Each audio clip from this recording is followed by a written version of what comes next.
주의 말씀 전하리. 이 고백이 저와 여러분의 고백인 줄 믿습니다. 우리를 위하여 이 땅에 오셨고 우리를 위하여 모든 것들을 내어주신 그 사랑을 안다면, 그 사랑을 깨달았다면 나를 보내주소서라고 고백하는 건 너무나도 당연한 고백일 것입니다. 2023년 저와 여러분의 삶의 자리가 늘 그 사랑, 그 은혜를 고백하며 살아가는, 그러므로 인하여 하나님께서 주시는 그 충만한 그 놀라운 세계를 경험하며 또 여러분의 그릇으로 만드는 삶이 되어지기를 주님의 이름으로 축원드립니다. 최근 사회 변화의 주축으로 가장 많이 언급되는 것이 MZ세대입니다. MZ세대란 밀레니엄 세대와 Z세대를 통합하여 일컫는 용어입니다. 이 세대들은 1980년에서 2009년생까지가 여기에 해당합니다. 그렇다면 MZ세대 다음 세대는 누구일까요? 우리는 계속해서 알파벳을 이용하여서 X세대, Y세대, Z세대라고 붙여왔습니다. X세대, Y세대, Z세대, 그리하여 처음으로 돌아가 알파세대라는 이름을 붙였습니다.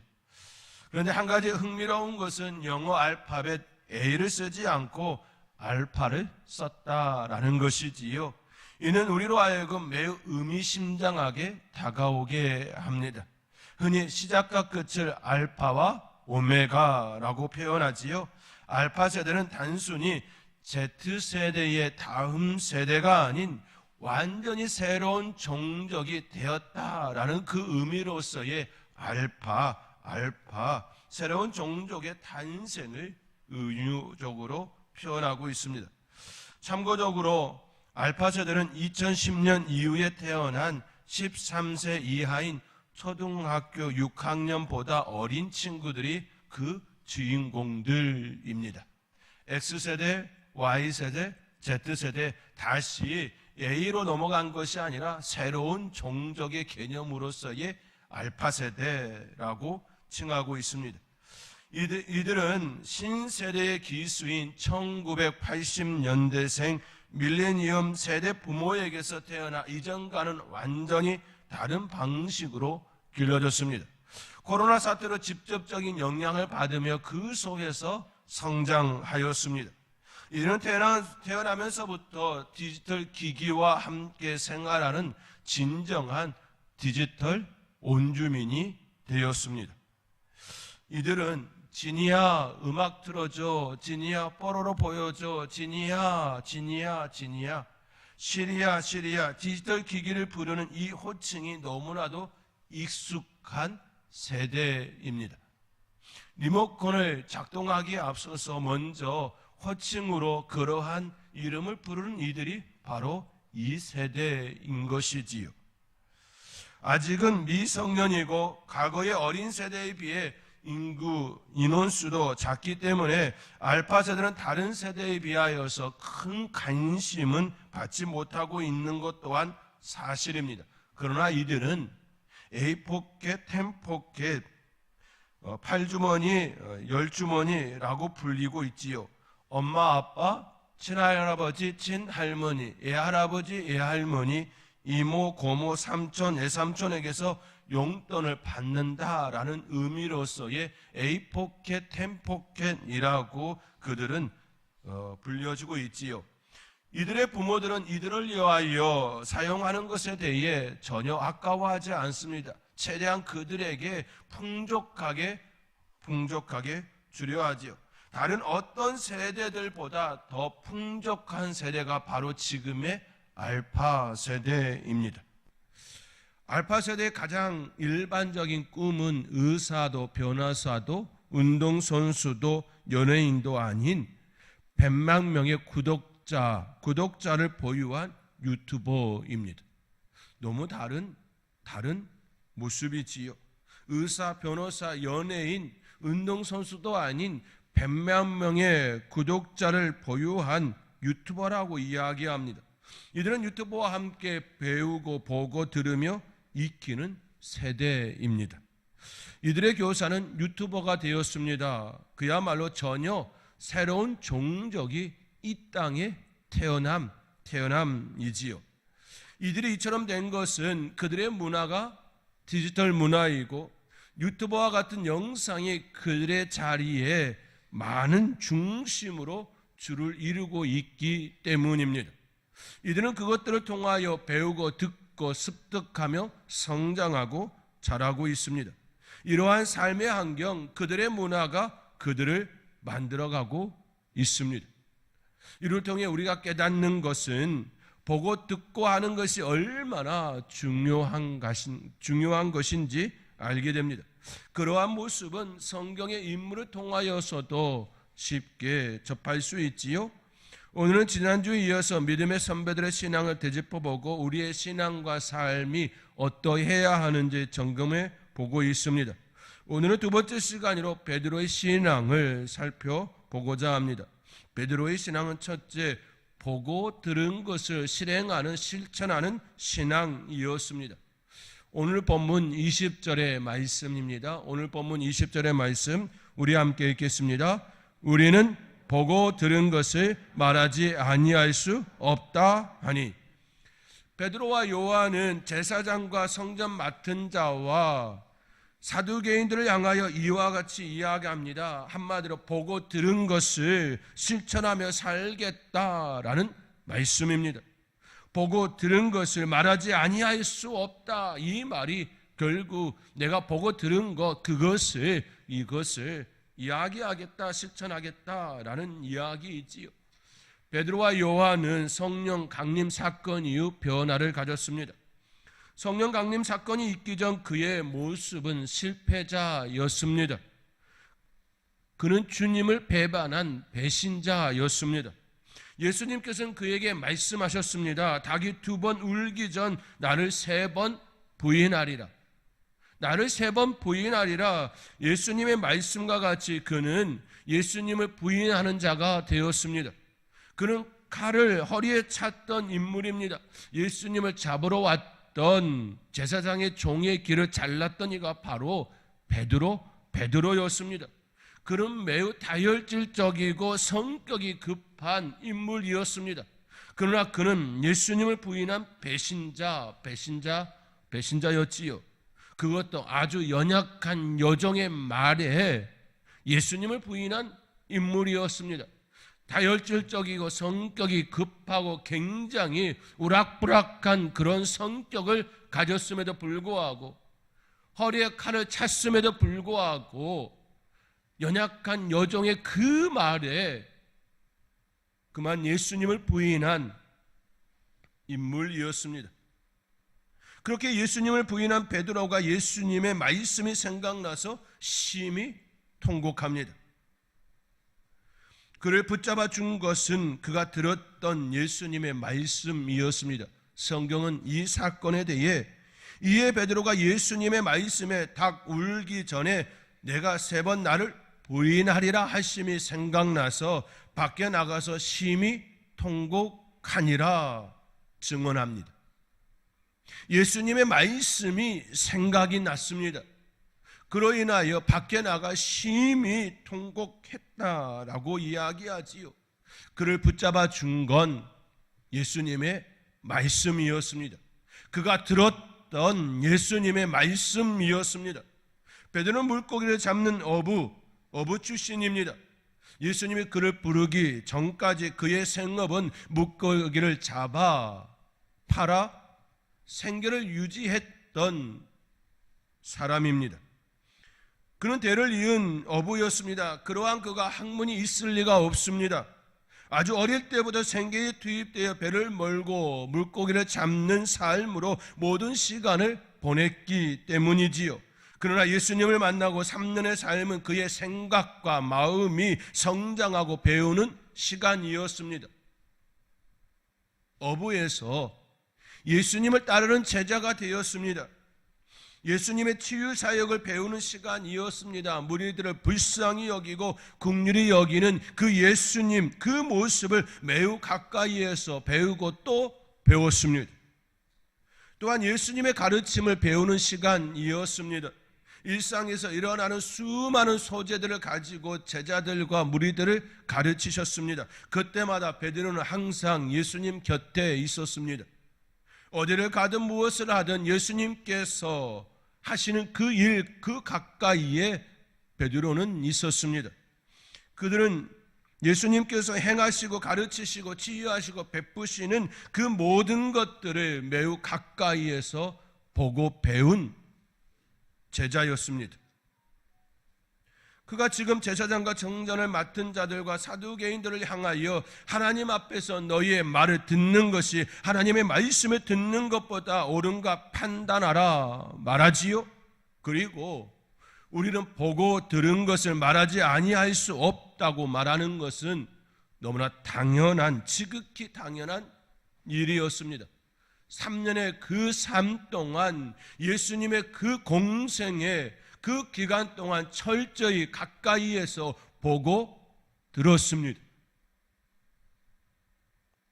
비록 그가 잠시 예수님을 부인하고 좌절된 모습을 가졌을지는 몰라도 그에게 너무나도 확실한 예수님의 공생의 그 삶을 통해 보고 배운 그것, 그의 마음속에 자리하였던 것이지요. 이것이 바로 베드로의 신앙입니다. 보고 들은 것, 그것이 그의 마음속에 자리하여 밖으로 드러나는 그의 신앙이 되었습니다. 앞서 서두에서 말씀드렸듯이 알파 세대가 우리와 다른 세대가 되어진 건 그들이 보고 듣는 환경이 기존 세대와 전혀 다른 세대가 되었기 때문입니다. 그 이전 세대는 디지털 문화보다 아날로그의 그 감성이, 그 감성이 있었습니다. 그러나 그들은 그 시작부터가 디지털 문화였습니다. 보고 듣는 그 세계가 우리와는 너무나도 다른 그런 세계였습니다.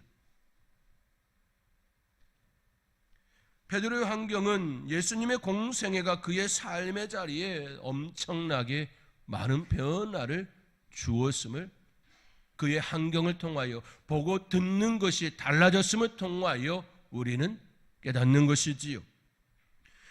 이를 통해 우리가 깨닫는 것은 우리의 삶과 신앙이 하나님 앞에서 하나님께서 원하시는 바를 추구하고 살기 위하여서는 우리 역시 하나님의 말씀을 가까이 해야 한다라는 사실입니다. 보고 들은 것이 우리의 삶의 자리에서 나타나는 것이지요. 하나님의 말씀을 읽어야 합니다. 하나님의 말씀을 들어야 합니다. 하나님의 말씀을 품어야 합니다. 그러할 때에 우리의 삶의 자리는 보고 들은 그것이 밖으로 드러나게 되어지는 것이지요. 베드로가 예수님을 따라 3년의 그 삶을 통하여 보고 들은 것이 그의 삶에 녹아지고 그것이 밖으로 드러나고 우리가 보고 들은 것을 말할 수밖에 없다라고 하는 그런 신앙 고백이 그의 가운데 일어난 것처럼 말입니다. 사랑하는 성도 여러분, 보고 듣는 것이 중요합니다. 보고 듣는 것이 중요합니다. 말씀을 듣는 자리로 나가시기 바랍니다. 애써서 말씀을 읽는 그 자리로 나가시기 바랍니다. 하나님의 말씀을 기록하는 그 자리로 애써서 만드시기 바랍니다. 그 시간이 저와 여러분을 변화시킬 것입니다. 그리고 반드시 하나님의 역사가 그 가운데 일어날 것입니다. 2023년 말씀을 가까이 하며 말씀을 품고 말씀이 드러나는 저와 여러분의 삶이 되어질 수 있기를 주님의 이름으로 권면드립니다. 둘째로 베드로의 신앙은 하나님 중심의 신앙이었습니다. 오늘 본문 19절의 말씀입니다. 오늘 본문 19절의 말씀 우리 함께 읽겠습니다. 베드로와 요한, 하나님 앞에서 너희의 말을 듣는 것이, 아멘, 옳은가 판단하라. 이처럼 베드로는 당당히 제사장과 사두개인 그리고 성전을 맡은 자들을 향하여 하나님 앞에서 너희의 말을 듣는 것이 하나님의 말씀을 듣는 것보다 옳은가 판단하라 말합니다. 그 당시 제사장과 사두개인 그리고 성전을 맡은 자들은 무소불위, 절대 권력, 아나무인, 하늘을 나는 새도 땅에 떨어뜨리는 권세를 가진 이들이었습니다.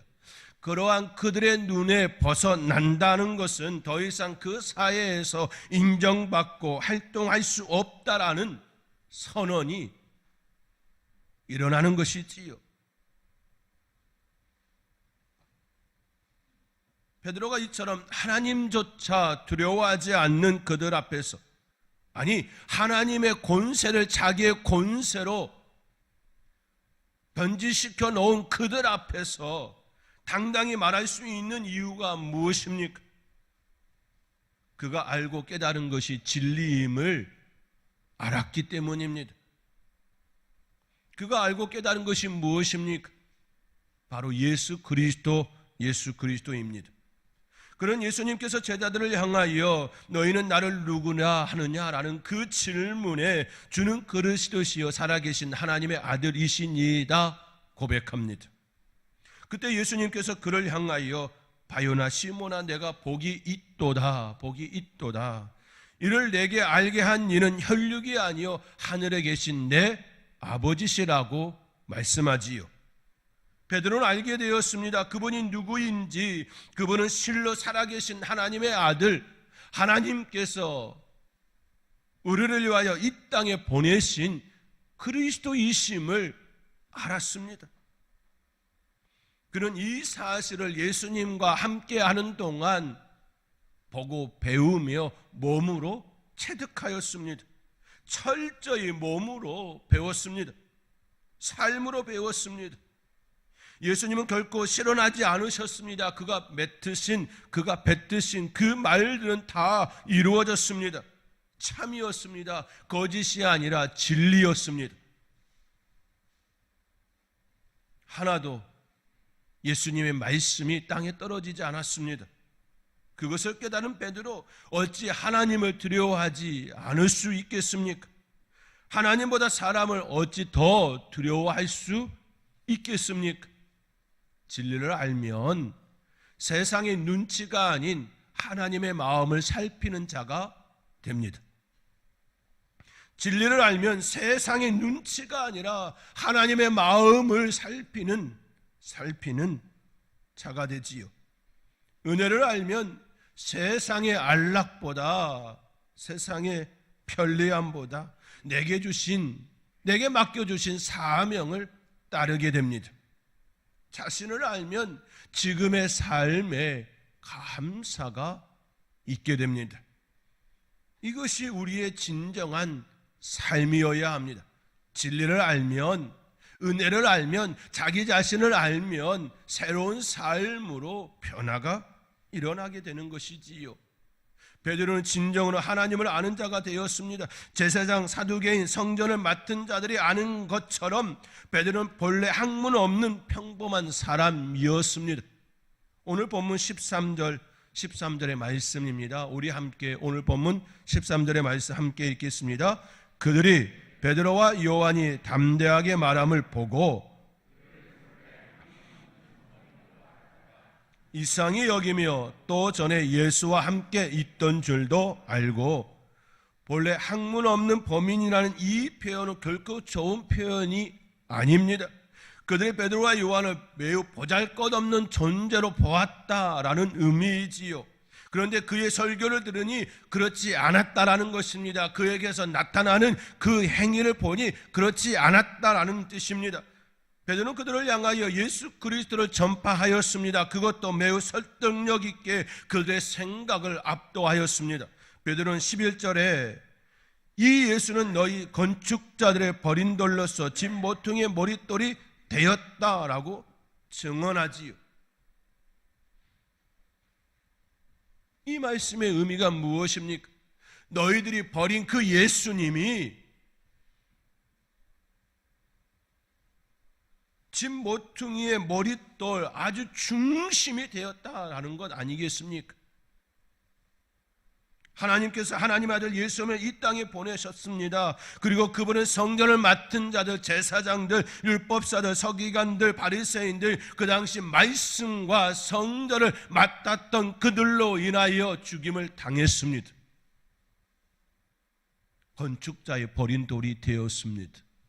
그러나 하나님께서는 예수님을 머릿돌 삼으셨습니다. 이 말씀을 베드로가 그들 앞에서 당당히 증언하며 선포하고 있습니다. 본래 학문 없는 범인으로 알았던 그가 그들의 심장을 찌르는 그 말을 하고 있는 것이지요. 예수님은 어부였던 베드로를 사람 낳는 어부로 부르셨습니다. 그리고 예수님을 따르며 하나님을 알게 되었습니다. 보내신 참 사랑의 하나님을 알게 되었습니다. 예수님을 보낸 그 아버지의 그 절절한 사랑을 예수님과 함께하며 알았습니다. 그 사랑을 안 이후 그의 삶은 하나님 중심의 삶이 될 수밖에 없었습니다. 앞서 말씀드린 것처럼 진리를 알면 세상의 눈치가 아니라 하나님의 마음을 살피는 자가 된다고 한 것처럼 베드로는 하나님 중심의 신앙으로 승화되었던 것이지요. 예수님께서도 요한복음 14장의 말씀 가운데에 너희가 나를 알았더라면 내 아버지도 알았으리로다. 이제부터는 너희가 그를 알았고 또 보았느니라. 나를 안 자는 내 아버지를 안다라고 말씀하시지요. 나를 본 자는 내 아버지를 본 자라고 말씀합니다. 아버지와 아들이 분리가 아니라 하나임을 알려주시고 있는 것이지요. 예수님을 알면 하나님을 알게 되어 있다 말씀합니다. 예수님을 본 자는 하나님을 보았다라고 말씀하고 있습니다. 예수님을 아는 자는 아버지 하나님을 알았다 말씀합니다. 베드로는 예수님을 따랐습니다. 3년을 가까이에서 따랐습니다. 그 시간은 예수님을 알아간 시간이었을 뿐만 아니라 하나님을 알아간 시간이었습니다. 예수님을 보내신 그 하나님의 그 사랑을, 그 은혜를 알아간 시간이었습니다. 그러한 그가 어찌 하나님 중심의 삶을 살지 않을 수가 있겠습니까? 사랑하는 성도 여러분, 성부, 성자, 성령 하나님은 한 분 하나님이십니다. 예수님을 알면 하나님을 알게 됩니다. 예수님을 알면 성령님을 알게 됩니다. 또한 성령님을 알면 예수님도 성부 하나님도 알게 됩니다. 이것이 끊어짐이 아니라 연결되어 있기 때문입니다. 하나로 진리가 엮여져 있기 때문입니다. 하나를 통하여 여러 것을 알게 되어지는 그 현상이지요. 지금 우리가 사는 세대는 성령의 세대입니다. 성령 시대입니다. 성령 시대를 살아가는 우리가 성령님의 조명 가운데 하나님을 알고 예수님을 나의 구주라 고백하게 됩니다. 그리고 하나님 중심으로 삶을 살 수 있게 인도해 가시는 것이지요. 그 은혜를 고백하며 살아가는 저와 여러분이 될 수 있기를 주님의 이름으로 권면드립니다. 우스갯 이야기 하나를 들려드리며 오늘의 말씀을 마치고자 합니다. 밤중에 배 한 척이 바다를 항해하고 있었습니다. 칠흑 같은 어둠을 헤치고 앞으로 나아가는데 갑자기 불빛 하나가 그들 앞에 나타났습니다. 너무나도 어두운 칠흑 같은 어둠, 앞이 전혀 보이지 않는 그 바다에 갑자기 불빛이 그들 앞에 나타났습니다. 너무 놀라서 상대방에게 긴급히 타전을 했습니다. 방향을 동쪽으로 10도만 트십시오. 그랬더니 즉시 답신이 왔습니다. 그럴 수 없습니다. 당신이 서쪽으로 10도를 트십시오. 선장이 다시 메시지를 보냈습니다. 나는 해군 함장이다. 항로를 즉각 변경하라. 이 지역은 내 관할 아래 있다. 몇 초 후에 다시 메시지가 왔습니다. 저는 2등 수병입니다. 하지만 방향을 바꿀 수가 없습니다. 함장님이 항로를 바꾸셔야 합니다. 자신의 명령에도 끔찍하지 않는 2등 수병의 태도에 함장은 매우 화가 났습니다. 해군 함장입니다. 상대방은 2등 수병입니다. 비키라면 비켜야 하는 것이 군대의 군율이겠지요. 그러나 그는 담담히 함장님이 항로를 바꾸셔야 한다라고 말합니다. 함장은 최후 통첩을 했습니다. 이 배는 전투함이다. 전진할 것이다. 빨리 피하라. 그러다 즉각 메시지가 돌아왔습니다. 저희는 피할 수 없습니다. 여기는 등대입니다. 등대와 전투함 중 누가 항로를 바꾸어야 할까요? 당연히 전투함이 항로를 바꾸어야 합니다. 왜냐하면 등대는 배가 안전한 길로 다닐 수 있도록 항로를 인도하는 기준이기 때문입니다. 사랑하는 성도 여러분, 우리의 신앙이 바로 이래야 합니다. 우리가 바꾸어야 합니다. 하나님 중심으로 우리의 삶을 바꾸어야 합니다. 아무리 세상 가운데에 많은 것을 가지고 많은 것을 얻었다 할지라도, 해군 함장이라 할지라도, 전투함이라 할지라도 등대 앞에서는 비켜가야 합니다.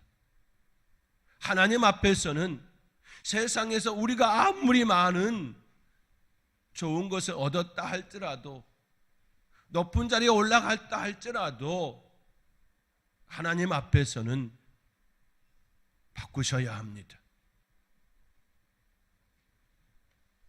우스갯 이야기이지만 우리의 마음속에 절대적으로 품어야 할 아주 중요한 메시지입니다.